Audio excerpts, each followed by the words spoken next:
Caso Frío San Sebastián 2002 resuelto, lo que el hueso recordaba.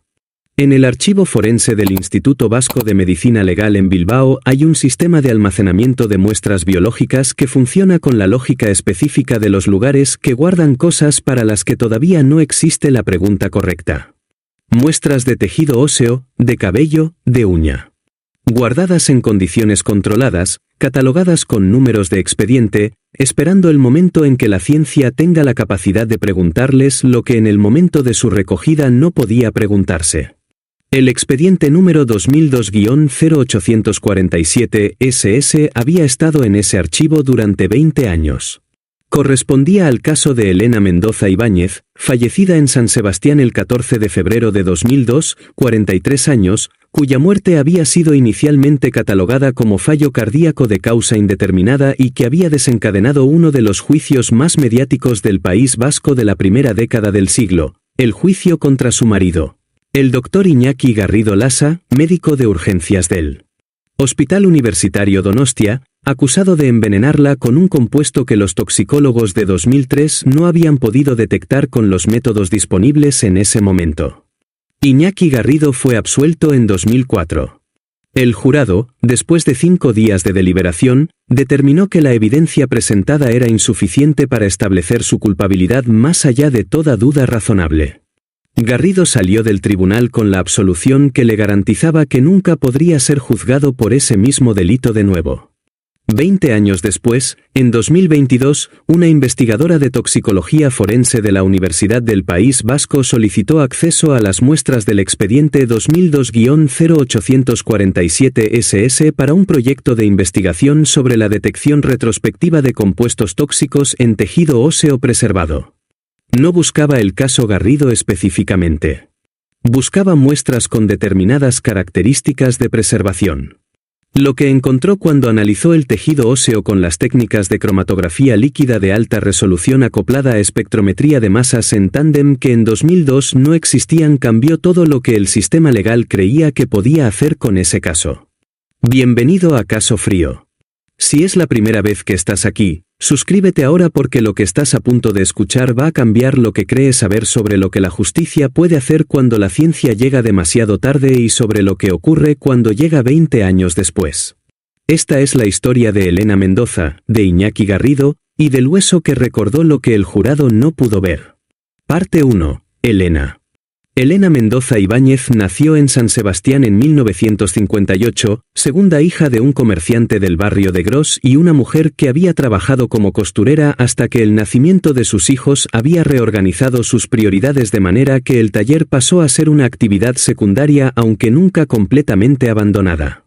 Creció en el Gros de los años 60 y 70 con la conciencia de una ciudad que tenía dos pieles, la piel turística del verano, con las playas y el festival de jazz y los visitantes de toda Europa, y la piel cotidiana del resto del año, más densa y más real, la ciudad de los vecinos que se conocían de toda la vida. Estudió enfermería en la Escuela Universitaria de Enfermería de San Sebastián porque en esa época era la formación sanitaria más accesible para alguien de su perfil y porque la vocación de cuidar era genuina, no una opción por defecto sino una elección que Elena había hecho con claridad desde los 16 años. Se especializó en cuidados intensivos y trabajó durante 10 años en la UCI del Hospital Donostia con la reputación que construyen los enfermeros que entienden que su trabajo no es solo técnico sino fundamentalmente humano. Fue en el hospital donde conoció a Iñaki Garrido en 1988. Él era residente de medicina interna en su tercer año, ella llevaba 5 años en la UCI y tenía el dominio del entorno que dan los años de experiencia en un espacio de alta presión. La diferencia entre ellos era de 6 años, él tenía 28, ella 34. Se casaron en 1990, cuando él terminó la residencia y cuando ella decidió que la relación era suficientemente sólida para que el papel tuviera sentido. Las personas que los conocían en esa época los describían con la variedad habitual de perspectivas que produce cualquier pareja, que hacían buena pareja, que tenían cosas en común, que la diferencia de carácter entre los dos, él más reservado y analítico, ella más directa y social. Era del tipo que se complementa bien o del tipo que con los años se vuelve una fuente de tensión dependiendo de a quién se le preguntara. No tuvieron hijos. No por decisión explícita contra, sino por esa acumulación de circunstancias y aplazamientos que en las parejas ocupadas produce el mismo resultado que una decisión sin haber sido tomada formalmente. Los años de residencia de Iñaki, los turnos de UCI de Elena, los proyectos que siempre había que terminar antes de plantearse algo que cambiara la estructura cotidiana. Cuando los dos tenían más de 40 años, la conversación sobre los hijos había dejado de ser una conversación pendiente para convertirse en algo que ya no necesitaba ser tenido. Elena siguió trabajando en el hospital hasta 1998, cuando un problema de espalda que se había ido agravando con los años de trabajo en UCI hizo que el trabajo físico de los cuidados intensivos se volviera insostenible. Pasó entonces a trabajar como enfermera en consultas externas, un trabajo menos exigente físicamente pero también menos estimulante para alguien que había pasado 10 años en la primera línea de la medicina crítica. Lo que cambió en Elena entre 1998 y 2001, los últimos años de su vida, era algo que las personas que la conocían en ese periodo describen con la imprecisión de quien observa algo sin entenderlo completamente. Que estaba menos contenta, que tenía episodios de un agotamiento que iba más allá del cansancio físico, que su relación con Iñaki había perdido la vivacidad que había tenido. Su médica de cabecera había registrado en ese periodo varias visitas por síntomas inespecíficos, cansancio crónico, dolores de cabeza recurrentes, alteraciones del sueño. Síntomas que la médica había atribuido a una combinación de estrés laboral, menopausia incipiente y el problema de espalda crónico. Los síntomas se habían intensificado en el último año antes de su muerte. En retrospectiva, con el conocimiento de lo que el análisis de 2022 encontraría, esa intensificación tendría una explicación diferente a la que la medicina de 2001 y 2002 le había dado. Elena Mendoza murió el 14 de febrero de 2002, el día de San Valentín, en el dormitorio del piso que compartía con su marido en el barrio de Ondarreta. El certificado de defunción inicial decía, fallo cardíaco agudo. Tenía 43 años. Parte 2, Iñaki. Iñaki Garrido Lasa nació en Bilbao en 1964, hijo único de un ingeniero naval y una farmacéutica que tenía una farmacia en el barrio de Deusto que había heredado de su padre y que seguiría siendo de la familia hasta que Iñaki la vendiera en 2008. Creció en Bilbao con la seriedad específica de los hijos únicos de padres profesionales que invierten mucho en la educación de ese hijo único y que esperan de él un nivel de rendimiento que el niño aprende a dar antes de saber qué significa exactamente darlo. Era inteligente de la manera que los sistemas académicos detectan y premian, disciplinado, preciso, buena memoria, capacidad de análisis. Estudió medicina en la Universidad del País Vasco con las notas que permitían elegir especialidad y eligió medicina interna con la justificación que entonces era honesta y que con el tiempo se fue volviendo más complicada de articular, que le gustaba la complejidad diagnóstica, que los casos difíciles en que había que encontrar lo que otros habían pasado por alto eran los que le mantenían alerta. La residencia en el Donostia, donde conoció a Elena, fue el periodo en que Iñaki desarrolló la reputación que lo acompañaría durante toda su carrera, que era brillante en diagnóstico, que veía cosas que sus compañeros no veían, que tenía el tipo de mente que funciona bien con los problemas complejos. Sus superiores durante la residencia lo mencionaban como uno de los mejores residentes que habían tenido. Sus compañeros de residencia decían cosas similares aunque con un matiz adicional que no siempre era favorable, que Iñaki era de los que saben que son buenos y que eso a veces se nota de maneras que generan más admiración que simpatía. Después de la residencia se especializó en urgencias, que era la especialidad que en los años 90 en los hospitales grandes españoles combinaba mejor la complejidad diagnóstica con la velocidad de respuesta que a Iñaki le resultaba estimulante. Llegó a jefe de sección de urgencias del Donostia en 2001, el año anterior a la muerte de Elena, con el reconocimiento institucional de una carrera sólida y bien considerada. La relación entre Iñaki y Elena en los últimos años antes de su muerte había pasado, según los testigos que declararon en el juicio, por fases distintas que con el tiempo habían ido acumulándose en una imagen general de deterioro. Los compañeros de trabajo de Elena en las consultas externas describían a una mujer que había dejado de hablar de su marido con la naturalidad con que lo hacía antes.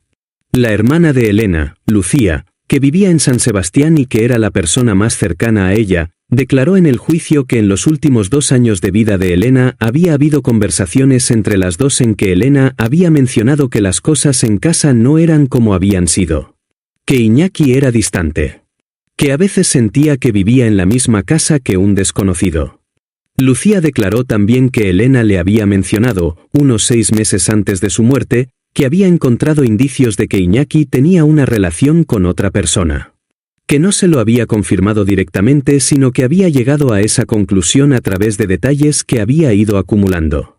Los investigadores establecieron en el proceso de 2003 que Iñaki Garrido había tenido efectivamente una relación con una médica del hospital, una colega de la sección de urgencias 12 años más joven que él, que había comenzado aproximadamente 18 meses antes de la muerte de Elena.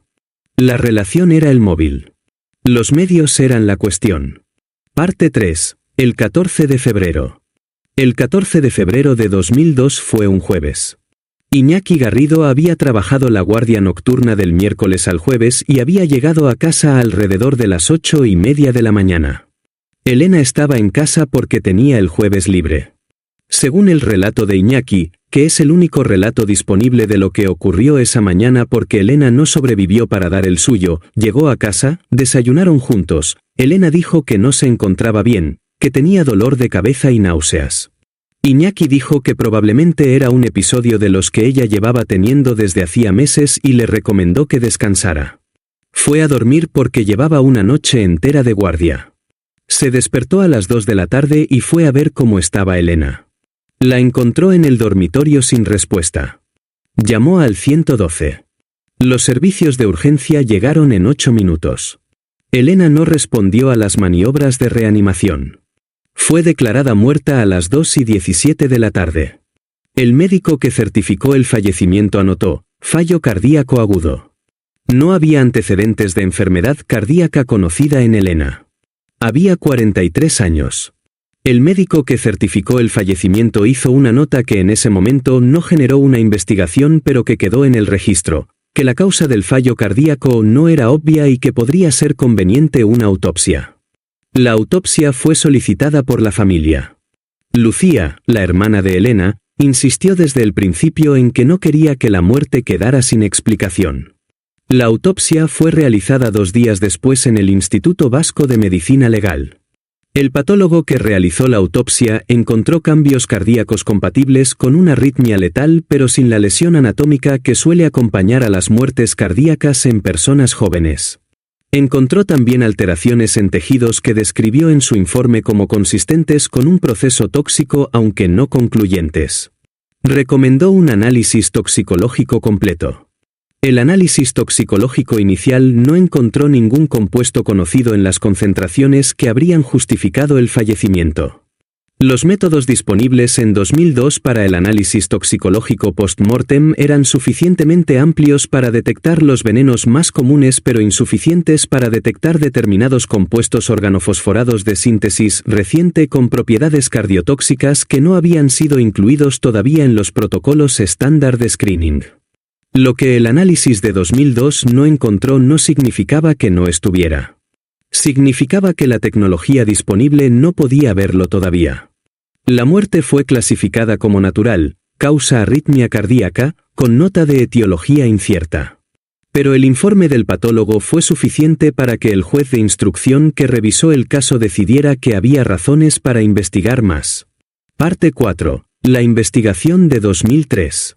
La investigación judicial del caso Elena Mendoza comenzó en la primavera de 2003, más de un año después de su muerte, cuando el análisis forense adicional que el juez de instrucción había ordenado produjo un informe que, aunque no identificaba el compuesto específico, sí establecía con mayor firmeza que los cambios histológicos en los tejidos de Elena eran más consistentes con un proceso tóxico que con un proceso patológico natural. La Ertzaintza asignó el caso a la unidad de homicidios.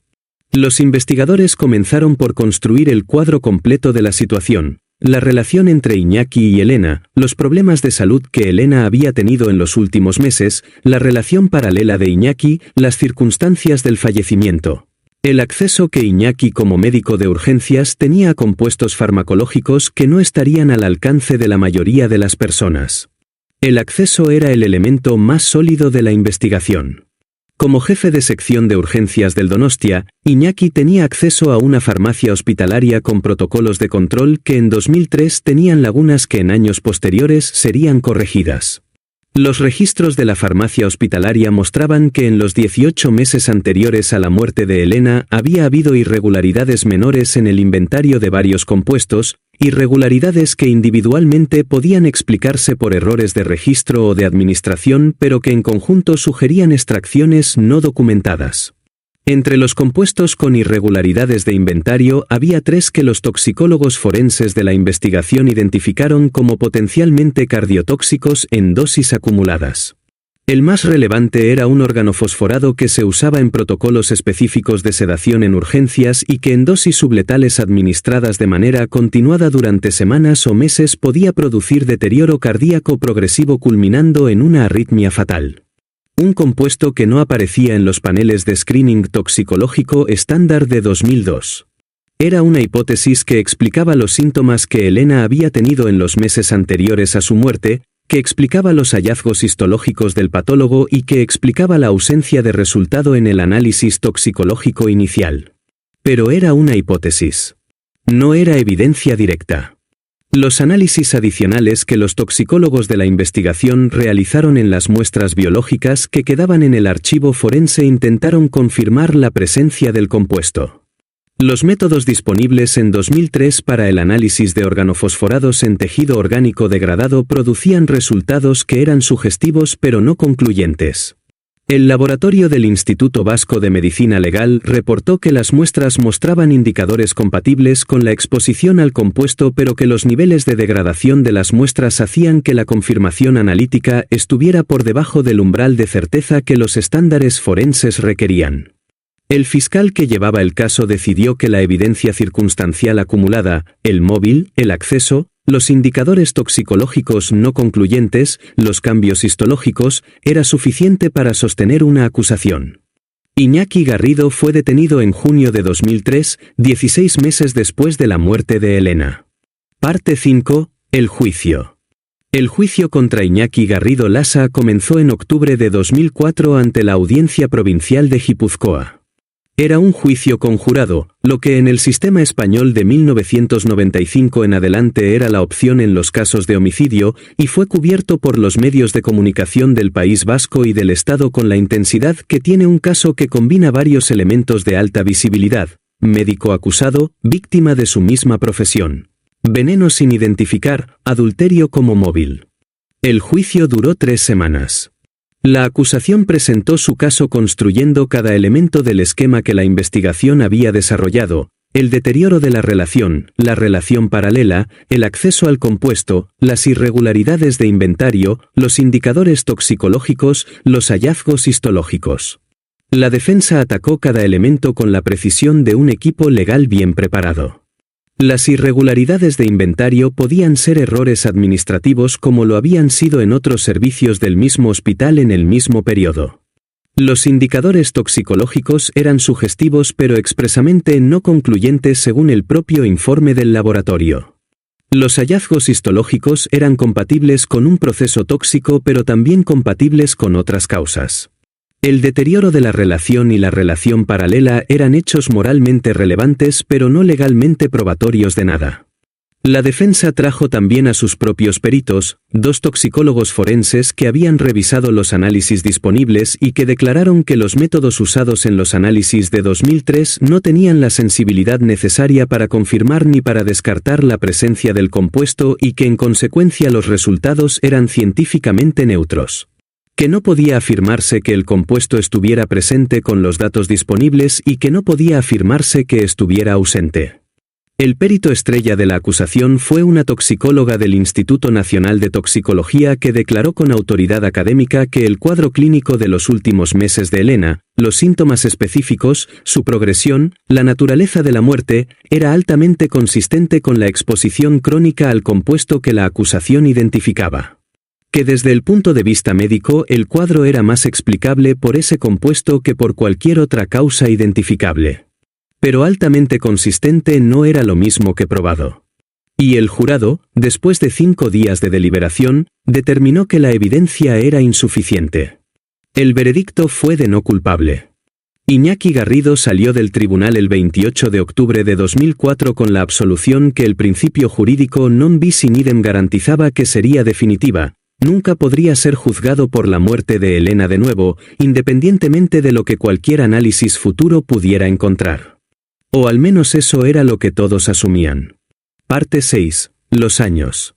Lo que siguió a la absolución de Iñaki Garrido fue una vida que desde fuera tenía la normalidad de alguien que ha pasado por algo extraordinariamente difícil y que ha salido del otro lado intacto en términos legales, aunque no en términos de lo que la gente pensaba de él. La absolución legal no es lo mismo que la absolución social. En San Sebastián y en el entorno del Hospital Donostia, el nombre de Iñaki Garrido quedó asociado al juicio con la permanencia que tienen las asociaciones que los medios de comunicación construyen durante semanas de cobertura. No había sido condenado. Pero tampoco había sido exonerado en el sentido de que nadie pensara que era completamente inocente. Garrido pidió el traslado a otro hospital en 2005. Consiguió una plaza en un hospital de Vitoria-Gasteiz, donde su historia era conocida pero más distante.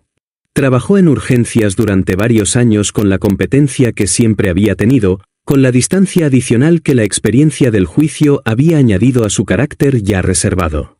La relación con su colega del Donostia, que había sido el móvil que la acusación había usado en el juicio, no sobrevivió al proceso.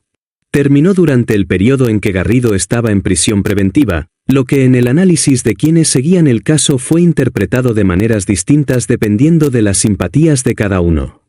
Lucía Mendoza, la hermana de Elena, fue la persona que más públicamente y durante más tiempo sostuvo que la absolución no era la verdad. En los años siguientes al juicio concedió entrevistas periódicas cuando los medios se lo pedían, especialmente en los aniversarios del fallecimiento de Elena. Decía siempre las mismas cosas, que sabía lo que había ocurrido, que la ciencia no había sido suficientemente buena para probarlo en 2004, que esperaba que algún día lo fuera. 20 años es mucho tiempo para esperar. Lucía lo esperó. Parte 7. La investigadora. Maite Zubicaray Andueza tenía 38 años en 2022 y era profesora titular de toxicología forense en la Universidad del País Vasco. Su especialidad era el análisis retrospectivo de muestras biológicas preservadas, específicamente el desarrollo y la validación de métodos para detectar compuestos que los análisis originales no habían podido identificar.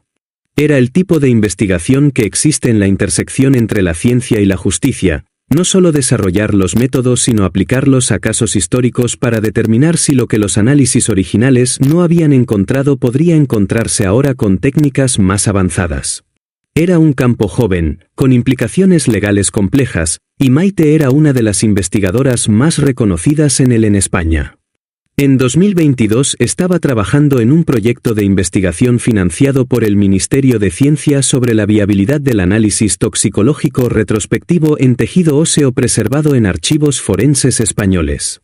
El tejido óseo tiene propiedades específicas que lo hacen especialmente interesante para ese tipo de análisis. Los compuestos que se depositan en el hueso durante la exposición crónica quedan atrapados en la matriz ósea de una manera que resiste la degradación que afecta a otros tejidos blandos, y pueden ser detectados décadas después con las técnicas de espectroscopia de masa de alta resolución, que en los últimos 10 años habían experimentado un avance que multiplicaba por varios órdenes de magnitud la sensibilidad de los análisis anteriores. Para su proyecto Maite necesitaba muestras de tejido óseo de casos históricos con características específicas, que las muestras hubieran sido recogidas y preservadas siguiendo protocolos concretos, que los casos tuvieran un contexto clínico y toxicológico documentado, y que hubieran transcurrido al menos 15 años desde la recogida para validar la estabilidad de los compuestos en el tiempo. Solicitó acceso al archivo forense del Instituto Vasco de Medicina Legal a través de los canales académicos pertinentes, con todos los permisos de ética de investigación necesarios. Le dieron acceso a la base de datos de muestras disponibles con los parámetros de búsqueda que había especificado. Entre los casos que cumplían todos sus criterios estaba el expediente 2002-0847 SS. Maite no buscaba ese caso específicamente. No era especialista en el caso Garrido ni había seguido el juicio con atención especial. Pero el expediente estaba en su lista de candidatos y cuando lo revisó encontró que las características de las muestras preservadas eran precisamente las que su método necesitaba para ser validado. Solicitó las muestras. Las recibió. Las analizó. Los resultados tardaron 3 semanas en estar completos. Parte 8. El análisis.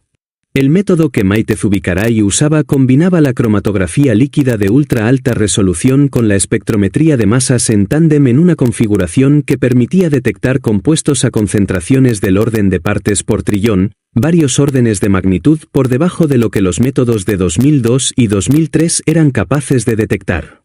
El tejido óseo de Elena Mendoza había sido preservado en condiciones que habían mantenido una fracción de los compuestos originalmente presentes con suficiente integridad para ser detectables 20 años después. No toda la concentración original, la degradación había reducido los niveles significativamente. Pero suficiente para que el método de Maite los encontrara. Lo que el análisis encontró, en el tejido cortical de 2 fragmentos de costilla que habían sido incluidos en el archivo en 2002, era la presencia inequívoca de un órgano fosforado de síntesis compleja que coincidía exactamente con el compuesto que la acusación había señalado en el juicio de 2004. No era sugestivo. No era compatible. Era positivo con un nivel de certeza analítica que la espectrometría de masas en tándem permite. La huella espectral del compuesto era identificable de manera que los instrumentos de análisis moderno no dejan margen para la confusión con otros compuestos de estructura similar. El organofosforado estaba presente en el tejido óseo de Elena Mendoza. Había estado ahí durante 20 años, atrapado en la matriz ósea, esperando la técnica que pudiera encontrarlo. Maite miró los resultados durante un tiempo antes de llamar a su directora de departamento. Luego llamó a su directora. Luego las dos llamaron al director del Instituto Vasco de Medicina Legal. Luego el director del Instituto Vasco de Medicina Legal llamó al fiscal de guardia del Ministerio Público de San Sebastián. El problema era el que todos sabían que era: Iñaki Garrido había sido absuelto. El principio non bis in idem, que la Constitución española garantizaba y que la jurisprudencia del Tribunal Europeo de Derechos Humanos había reforzado, impedía que fuera juzgado de nuevo por la misma muerte. Pero la situación tenía una complejidad jurídica que los abogados del Ministerio Fiscal tardaron semanas en analizar completamente. Parte 9. El problema jurídico. La absolución de Iñaki Garrido en 2004 era firme. El non bis in idem impedía un nuevo juicio por el mismo hecho. Eso era incontrovertible. Pero el análisis de Maite Zubicaray producía una situación jurídica que no tenía precedente exacto en la jurisprudencia española reciente y que los fiscales que lo analizaron describieron como uno de los escenarios más complejos que habían visto en términos de la intersección entre el avance científico y el principio de cosa juzgada. La absolución de 2004 se había basado en que la evidencia disponible era insuficiente para probar la culpabilidad más allá de toda duda razonable. La evidencia que ahora existía no era la misma evidencia, era evidencia nueva, producida por métodos que no existían en 2004, sobre la base de muestras que en 2004 habían sido analizadas con métodos que no podían producir ese resultado. La pregunta que los juristas debatieron durante meses era si la nueva evidencia podía ser usada de alguna manera dentro del sistema legal o si el non bis in idem la bloqueaba completamente. La respuesta que encontraron, después de un análisis exhaustivo de la jurisprudencia del Tribunal Europeo de Derechos Humanos y del Tribunal Constitucional Español, era que el non bis in idem impedía un nuevo juicio por el delito de homicidio pero que no impedía necesariamente otras acciones legales si los hechos establecidos por la nueva evidencia configuraban delitos adicionales o si la nueva evidencia revelaba que el proceso original había sido comprometido de maneras que abrieran otras vías legales. Una de esas vías era la investigación de si Garrido había obstruido la justicia durante el proceso original.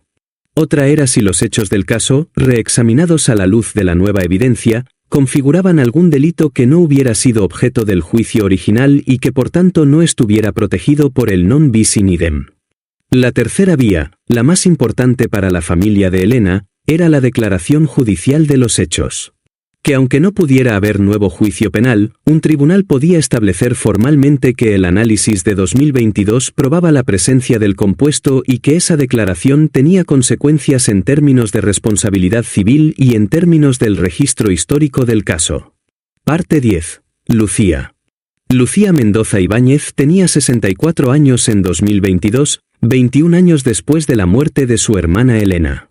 Vivía en San Sebastián, en el barrio de Ayete, en el mismo piso donde había vivido desde los años 90 con su marido y donde habían criado a sus 2 hijos que en ese momento eran adultos con sus propias vidas. Había llevado la espera con la dignidad de quien no tiene otra opción que esperar, pero que ha decidido que la espera no va a definirla. Seguía trabajando, hasta su jubilación en 2019, como trabajadora social en los servicios sociales del Ayuntamiento de San Sebastián. Seguía siendo la persona que sus amigos y familia describían como alguien que estaba presente de verdad, que escuchaba, que no daba las cosas por perdidas cuando todavía había razón para no darlas. Había hablado con los medios en los aniversarios porque sentía que era lo que podía hacer, mantener el nombre de Elena en la memoria pública, mantener la posibilidad de que alguien en algún momento tuviera información nueva o que la ciencia llegara donde en 2004 no había llegado. Cuando el fiscal del Ministerio Público la llamó en el verano de 2022 para informarle de los resultados del análisis de Maite Zubicaray, Lucía escuchó lo que le decían con la quietud de quien ha pasado 20 años siendo informada de cosas que no eran lo que esperaba y que ha aprendido a escuchar antes de reaccionar. Cuando el fiscal terminó de explicar lo que el análisis había encontrado y lo que podía y no podía hacerse con ello en términos legales, Lucía estuvo en silencio durante un momento. Luego preguntó: ¿El análisis dice que el veneno estaba en el hueso de Elena? El fiscal dijo que sí. Que de manera inequívoca. Lucía dijo: ¿Y Garrido lo sabe? El fiscal dijo que todavía no. Que antes de proceder necesitaban informar a la familia. Lucía dijo: bien. Quiero estar presente cuando se lo digan. Parte 11. La declaración civil. El proceso legal que siguió al análisis de Maite Zubicaray no fue un proceso penal porque no podía serlo. Fue una combinación de procedimientos civiles y de declaraciones judiciales que los abogados de la familia Mendoza, representada por Lucía, construyeron con la finalidad de hacer que el sistema legal reconociera formalmente lo que el análisis había establecido. La acción civil por responsabilidad extracontractual fue el eje del proceso. Los abogados de la familia argumentaron que la nueva evidencia probaba que la muerte de Elena había sido el resultado de una acción dolosa de Iñaki Garrido y que aunque el proceso penal estuviera cerrado por el non bis in idem, la responsabilidad civil no estaba sujeta al mismo principio de la misma manera. El juicio civil fue más corto que el penal de 2004 pero no menos complejo. Maite Zubicaray declaró como perito principal, explicando su método con el nivel de detalle técnico que el tribunal requería para poder evaluar la validez de sus conclusiones. 2 peritos adicionales, uno de Francia y otro del Reino Unido, ambos especialistas en toxicología forense retrospectiva, corroboraron su metodología y sus resultados. La defensa de Garrido, que era el mismo equipo legal que lo había representado en 2004 reforzado con peritos adicionales, atacó el análisis desde 2 frentes: la posibilidad de contaminación de las muestras en los 20 años de almacenamiento y la interpretación de la presencia del compuesto en términos de causalidad. El primer argumento fue respondido por los peritos de la acusación con el detalle técnico de cómo las condiciones de almacenamiento del archivo forense y las características específicas del compuesto en cuestión hacían que la contaminación post-mortem fuera prácticamente imposible. El segundo argumento era más sutil, que incluso si el compuesto estaba presente, la causalidad con la muerte requería un nivel adicional de demostración. El Tribunal Civil, presidido por una magistrada con formación específica en casos de responsabilidad médica, dictó sentencia en el primer trimestre de 2024. La sentencia declaraba que el análisis toxicológico retrospectivo de las muestras de tejido óseo de Elena Mendoza Ibáñez establecía con un grado de certeza científica compatible con los estándares probatorios civiles la presencia del organofosforado en el organismo de la fallecida en concentraciones consistentes con una exposición crónica. Que esa presencia era compatible con la hipótesis de la acusación del proceso penal de 2004 que el jurado había rechazado por insuficiencia probatoria. Que Iñaki Garrido Lasa era civilmente responsable de la muerte de Elena Mendoza Ibáñez. La sentencia condenaba a Garrido al pago de una indemnización a la familia de Elena y establecía un reconocimiento formal de los hechos que, aunque no tenía las consecuencias de una condena penal, sí tenía el peso de un pronunciamiento judicial sobre la verdad de lo que había ocurrido. Parte 12. Iñaki Garrido en 2024. Iñaki Garrido tenía 60 años en 2024. Había continuado trabajando como médico en Vitoria-Gasteiz hasta su jubilación anticipada en 2020, 2 años antes de que los resultados del análisis de Maite Zubicaray llegaran al Ministerio Público.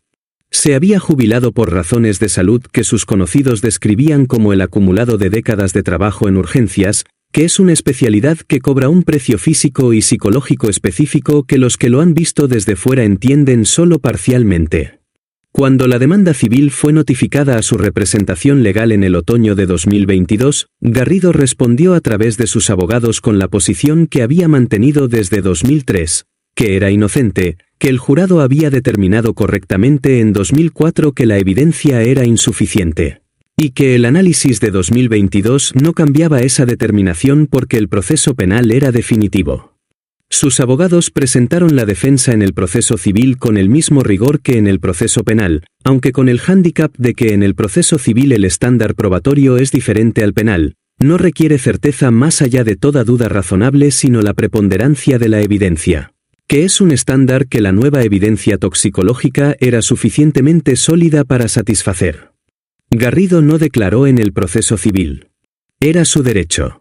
Sus abogados gestionaron su defensa sin que él tuviera que comparecer, lo que en términos de la narrativa pública del caso fue interpretado por los medios de comunicación como una ausencia significativa, aunque en términos legales era simplemente el ejercicio de un derecho.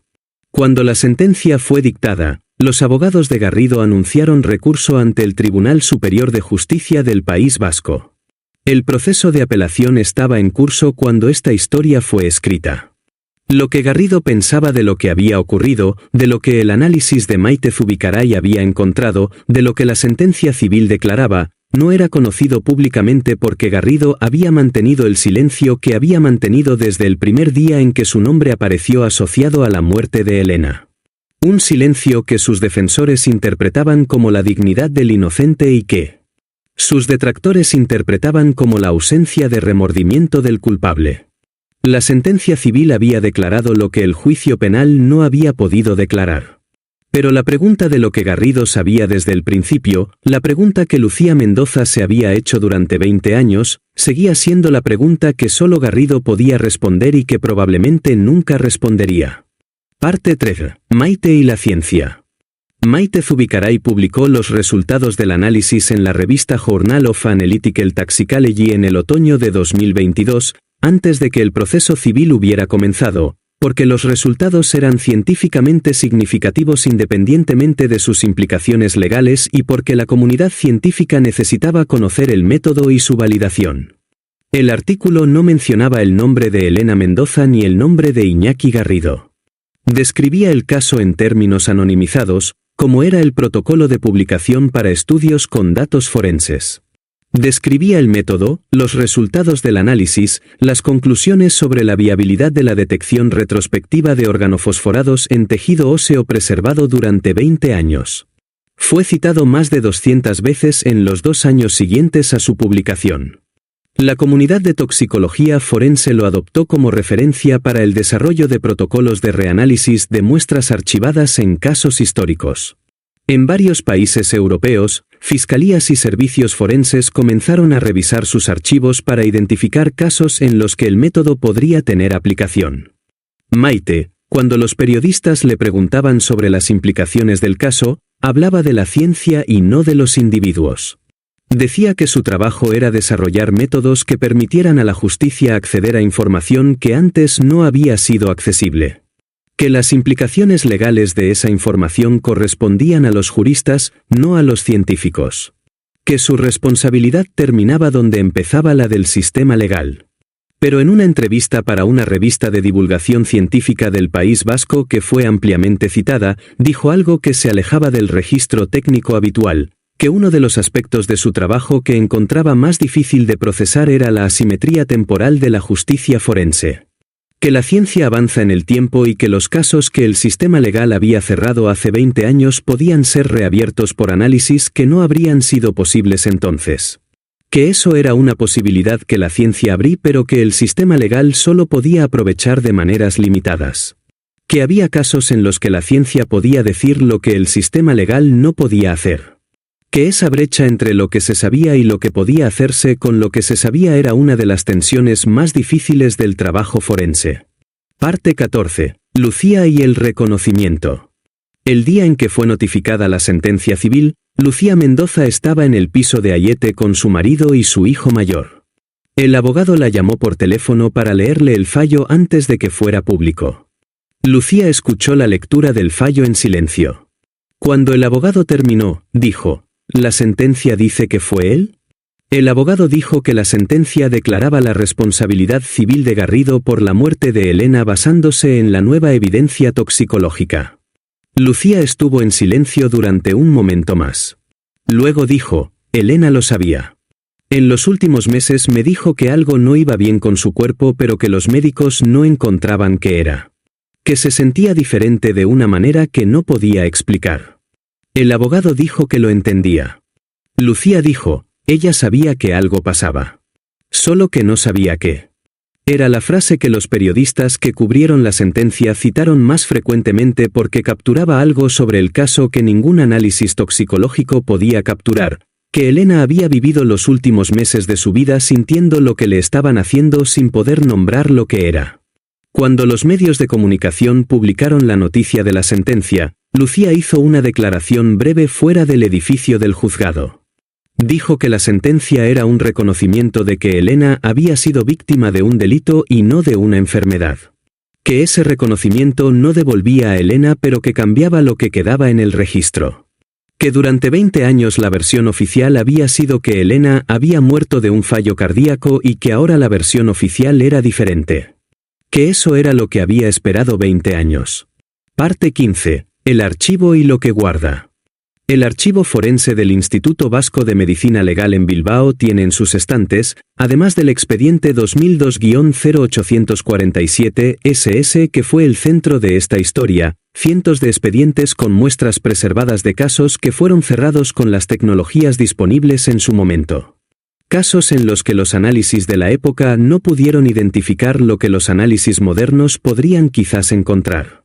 Casos que en su día tuvieron investigadores, jueces, familiares, y que con el tiempo se convirtieron en números de expediente en un sistema de almacenamiento climáticamente controlado donde el tiempo pasa de manera diferente que fuera. El archivo no discrimina entre lo que contiene. Guarda con la misma meticulosidad las muestras de un caso que fue resuelto con condena firme y las de un caso que fue cerrado sin culpable identificado y las de un caso como el de Elena Mendoza, que tuvo un juicio, tuvo un veredicto, y que sin embargo dejó una pregunta sin respuesta que nadie en el sistema legal tenía la obligación de seguir persiguiendo pero que tampoco desaparecía por el hecho de no ser perseguida. El trabajo que Maite Zubicaray publicó en 2022 abrió una discusión en los servicios forenses españoles sobre qué hacer con ese archivo. No era la primera vez que esa discusión se había tenido. Los avances en biología molecular de los años 90 habían producido una discusión similar cuando el análisis de ADN se volvió suficientemente sensible para trabajar con muestras degradadas que en décadas anteriores no habrían dado resultado. Pero la discusión de 2022 tenía una dimensión adicional que la del ADN no había tenido de la misma manera, la de los compuestos químicos sintéticos de exposición crónica, que plantean preguntas jurídicas específicas porque su detección retrospectiva en tejido óseo no solo establece presencia sino que sugiere intencionalidad de una manera que la biología molecular no siempre sugiere.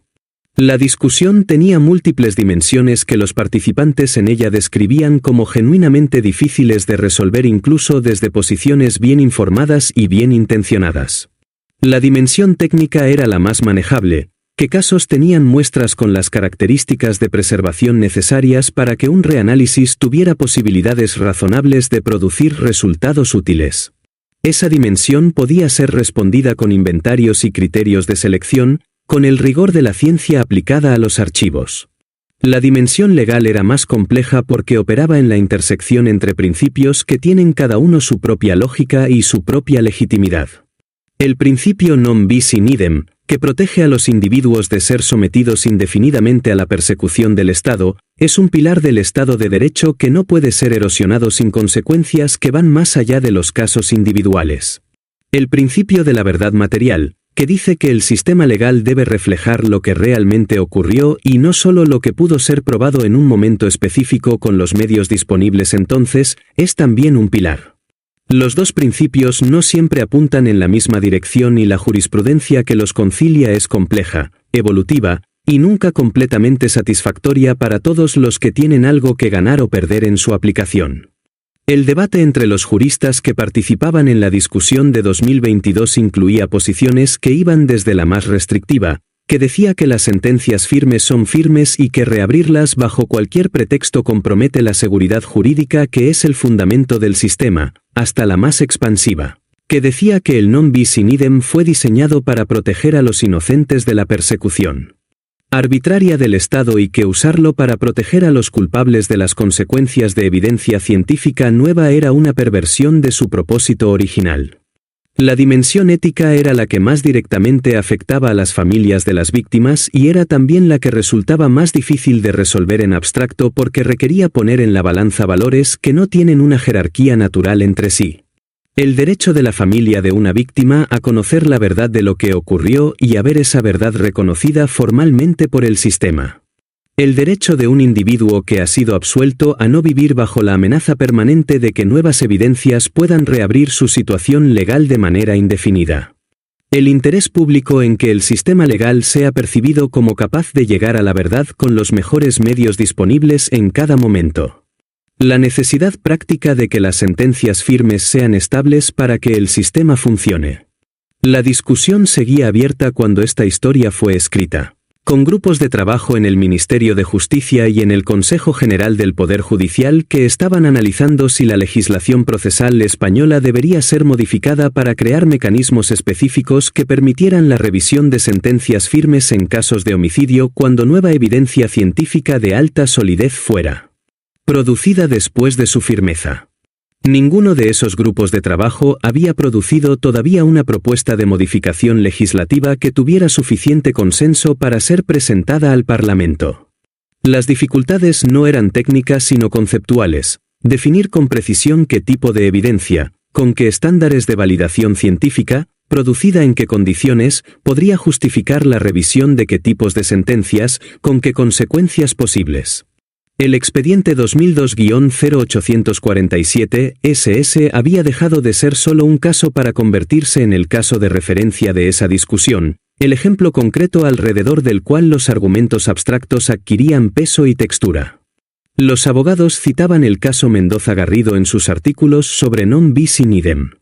Los toxicólogos citaban el método de Maite Zubicaray en sus protocolos de análisis retrospectivo. Los jueces citaban la sentencia civil en sus razonamientos sobre los límites de la responsabilidad civil en casos con cosa juzgada penal. Era el tipo de caso que se vuelve canónico no porque sea el más dramático sino porque concentra de manera especialmente clara las preguntas más difíciles que el sistema no ha terminado de responder. Parte 16. Lo que el hueso recordó. La manera en que los compuestos tóxicos quedan atrapados en el tejido óseo es el resultado de procesos bioquímicos que ocurren durante la exposición crónica y que el cuerpo realiza sin saber que está creando un archivo de lo que se le está haciendo. El compuesto entra al organismo a través de la digestión o de la absorción dérmica o de la inhalación, pasa a la circulación sanguínea, llega al hueso a través del flujo sanguíneo y se incorpora a la matriz ósea durante los procesos de remodelación que el hueso realiza continuamente a lo largo de toda la vida. El hueso no es una estructura estática. Es un tejido vivo que se destruye y se reconstruye en un ciclo permanente, y durante ese ciclo de destrucción y reconstrucción los compuestos que circulan en la sangre quedan atrapados en las nuevas capas de matriz que se forman. Los organofosforados de síntesis compleja tienen una afinidad específica con el colágeno de la matriz ósea que los hace especialmente persistentes.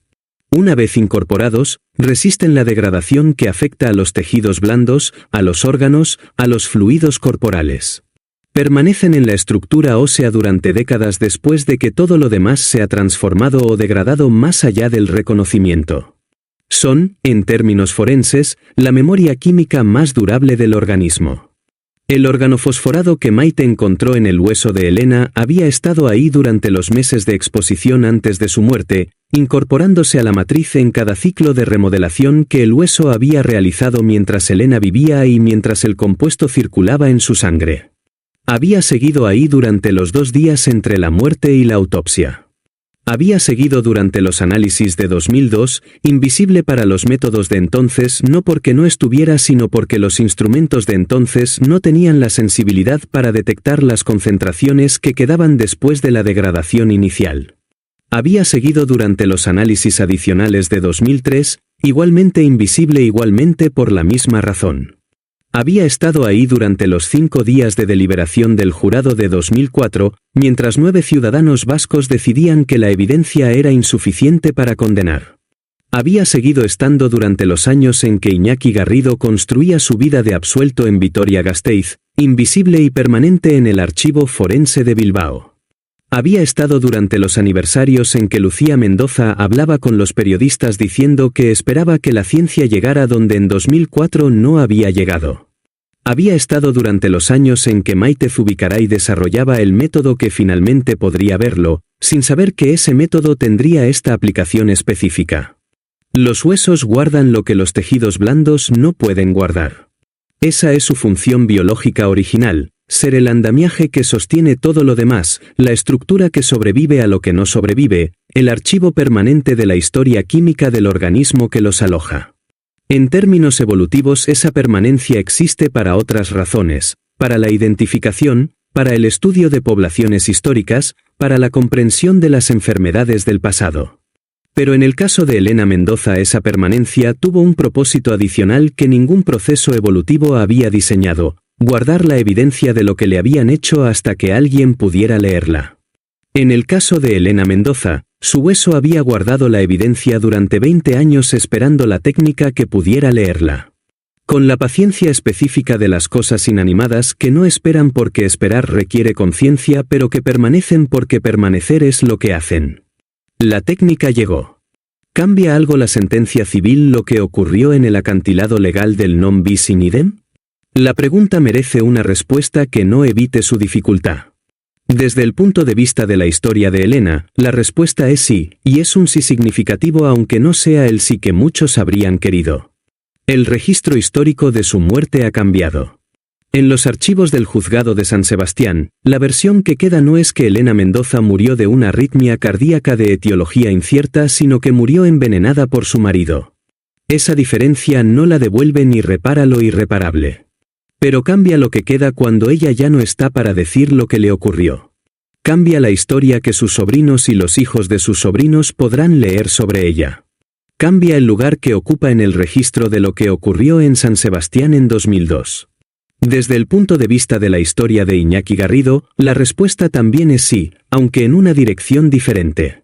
El non bis in idem lo protege de las consecuencias penales de la sentencia civil. No puede ser encarcelado. No puede ser procesado de nuevo. Esas protecciones son reales y son permanentes.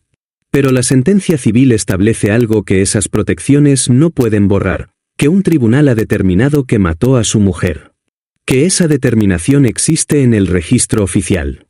Que cualquiera que busque su nombre en los archivos judiciales encontrará no solo la absolución de 2004, sino también la declaración de responsabilidad civil de 2024.